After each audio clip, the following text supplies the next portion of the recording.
just plead with you. Don't gamble with your own life and don't gamble with others. And now at 5 o'clock, Governor Eric Holcomb unveils a new statewide initiative to battle the coronavirus. But first, we have breaking news for you. Indianapolis Mayor Joe Hogsett has extended the stay-at-home order through May 1st for Marion County. So those restrictions, Brooke, were set to expire on Monday. The extension includes a warning travel status. That means travel for emergencies and essential functions only. The closure of all non-essential business activity and the closure of all golf courses in Marion County beginning Friday.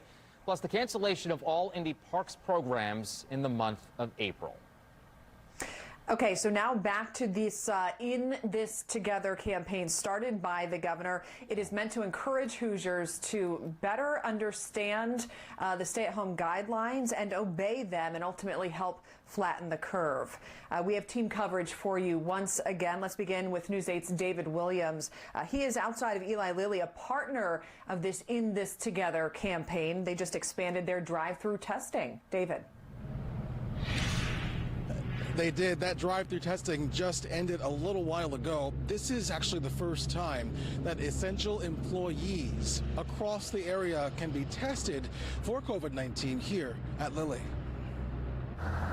Today, essential employees in our area like Chris Huseman, who have regular contact with others, were added to the list of people able to get drive-through COVID-19 testing. He works at a senior care center. I think it's pretty cool. I really appreciate it. I'm grateful that somebody's trying to help out. Essential employees are people like elder care workers, delivery drivers, or grocery workers, for example. Michelle Willis came to get tested too, even though she isn't showing any COVID-19 symptoms.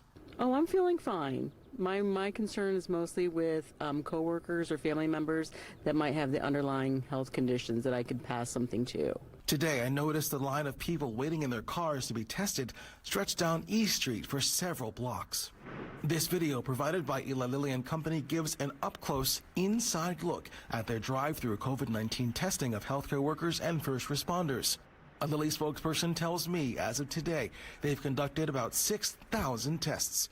About half that came from the drive-through, including healthcare workers and first responders. The other half is processing coronavirus tests from area hospitals. It's welcome news for essential employees like Melissa Walters, who works at a rehab center. I think that's great. Yeah, I think we all need to get tested if we have the chance. It's important to note Lilly's drive-through COVID-19 testing is not open to the general public. It is free, but you must have a physician's written order and an appointment. In terms of her coronavirus test, Willis hopes.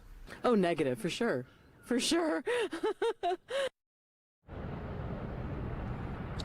So drive-through testing is also open to people who are over 65 who are showing symptoms of COVID-19. It is also open to people younger than that who have underlying illnesses like lung disease or cancer patients or people who are diabetics. By the way, you can find helpful and useful information online right now at wishtv.com if you want to register. We're live in downtown Indianapolis. I'm David Williams, Wish TV, wishtv.com, and follow us on Facebook. All right, David, thank you very much. Well, state health officials confirming 16 new Hoosier deaths today. 65 people have now died statewide. It's the biggest one-day jump so far for deaths and new positive cases. 409 additional cases were reported this morning, topping 2,500 cases overall. Meanwhile, Governor Eric Holcomb today not swaying from his social distancing mandate.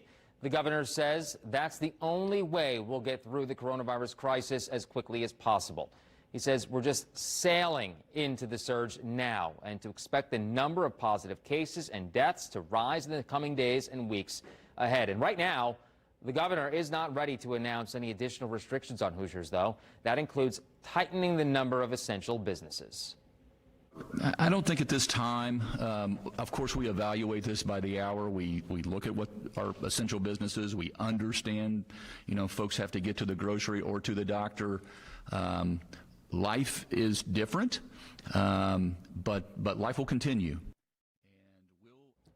Governor did say to expect an announcement in the next week about that stay-at-home order. Yeah, the governor is saying social distancing is the most important and effective tool we have in ending this COVID-19 pandemic. That is just one part, though, of this new In This Together campaign. Let's go through it together. The governor is joining Mayor Joe Hogsett and Eli Lilly to encourage Hoosiers to commit to flattening the curve. The campaign focuses on these tips. Stay home. Avoid close physical contact. Call your physician if you feel sick. Stay connected with friends and loved ones online. Take care of yourself and support the community. We are fighting an invisible war, and it is a war that will be won by those preventative measures that each and every one of us need to be mindful of and obligated to implement. It means finding ways. Mayor Hogsett told us the campaign is also meant to keep businesses open so they can pick up where they left off. Healthcare workers. Well, the governor also passing an executive order to protect tenants from being evicted during the state of emergency, but the city clearing up some details about that order. News 8 Sierra Hignite explains. Today is the first of the month, and for many, that means that rent is due. But for people who have been out of work for weeks due to the coronavirus closures, they don't have the money to cover it. But now both the state and the city are saying they're covered for now. The governor's executive order forbids landlords from evicting tenants during the current state of emergency, but it does not forgive all rent payments in the meantime. Rent payments will accrue if they're not paid. The executive order does not, however, waive payments for the landlord who owns the property. The city says that they are anticipating some kind of relief to come for those impacted by the pandemic. Indianapolis already has one of the highest eviction rates in the country, and nearly half of Marion County's residents are renters. While landlords are encouraged to be forgiving right now, when the state of emergency is lifted, there is a worry that many people will be left without a place to live.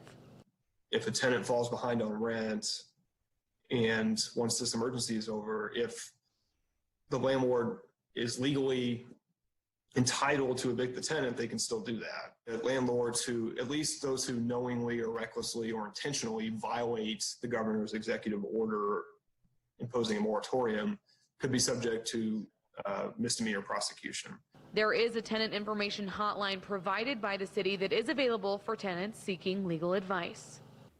The executive order also protects homeowners and says that homes cannot be foreclosed on during this time either.